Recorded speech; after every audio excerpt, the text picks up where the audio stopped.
Assalamualaikum warahmatullahi wabarakatuh. Selamat siang, saya Sofia Turasana. Pada video ini saya akan menjelaskan mengenai K3 di laundry, yang khususnya itu di bagian washing and drying. Ketiga itu adalah keamanan, kesehatan, keselamatan kerja. Pengertian dari K sendiri yaitu sebuah ilmu pengetahuan dan penerapan sebagai usaha untuk mencegah kemungkinan terjadinya kecelakaan ataupun penyakit dalam bekerja.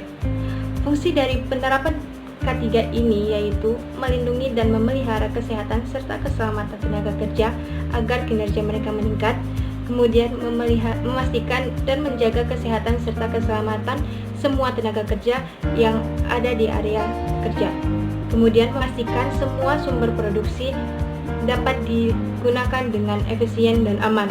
Dalam hal ini yang dimaksud itu adalah alat dan mesin yang akan digunakan saat bekerja. Setelah kita mengetahui apa itu K3, pastinya kita harus tahu siapa yang harusnya melaksanakan K3 tersebut. Siapa yang melakukan K3 tersebut? K3 ini dilakukan oleh para staf yang bekerja, karena apabila mereka tidak memperhatikan K3 saat bekerja, itu dapat membahayakan dirinya sendiri dan bahkan juga bisa mengakibatkan orang lain yang ada di sekitarnya mengalami kecelakaan kerja. Di mana dan kapan K3 ini diterapkan? Karena di sesi ini kita membicarakan K3 di laundry, jadi K3 ini diterapkan saat para staf di bagian washing and drying melakukan pekerjaannya. Mereka harus memperhatikan K3 ini agar terhindar dari kecelakaan kerja yang kemungkinan akan terjadi pada mereka. Kenapa K3 harus diterapkan? Karena jika tidak diterapkan K3 ini, para pekerja akan mengalami hal yang berbahaya, yaitu seperti bahaya mekanik. Kemungkinan terjadinya tertusuk benda-benda runcing seperti jarum, peniti yang masih menempel di pakaian.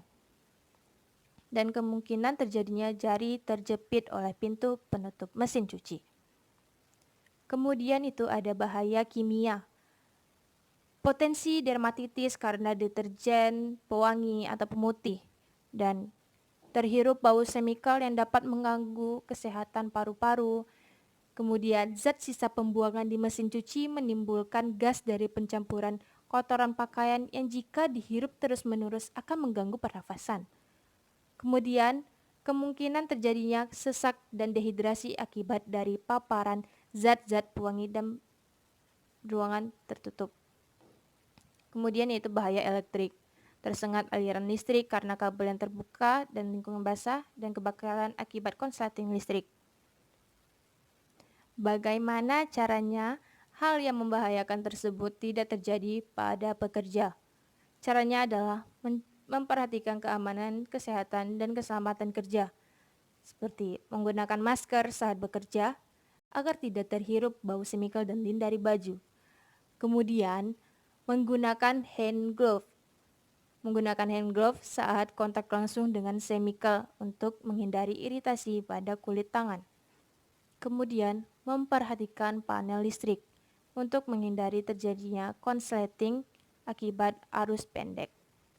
Memperhatikan pembuangan air dari mesin, apakah ada masalah seperti selang bocor atau tidak, untuk menghindari sengatan listrik karena basah.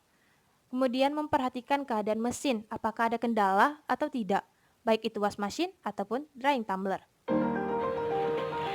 Dengan mengetahui dan menerapkan K3 ini, para pekerja dan orang sekitar akan terjaga keamanannya. Jadi, sangat penting bagi kita yang bekerja di bagian washing and drying ini untuk memperhatikan sekali keamanan, kesehatan, dan keselamatan kerja, baik untuk diri kita sendiri maupun untuk orang lain yang ada di dalam ruangan laundry tersebut. Sekian materi yang dapat saya berikan. Mohon maaf apabila ada kekurangan dalam materi ini. Semoga bisa bermanfaat bagi kita semua. Assalamualaikum warahmatullahi wabarakatuh.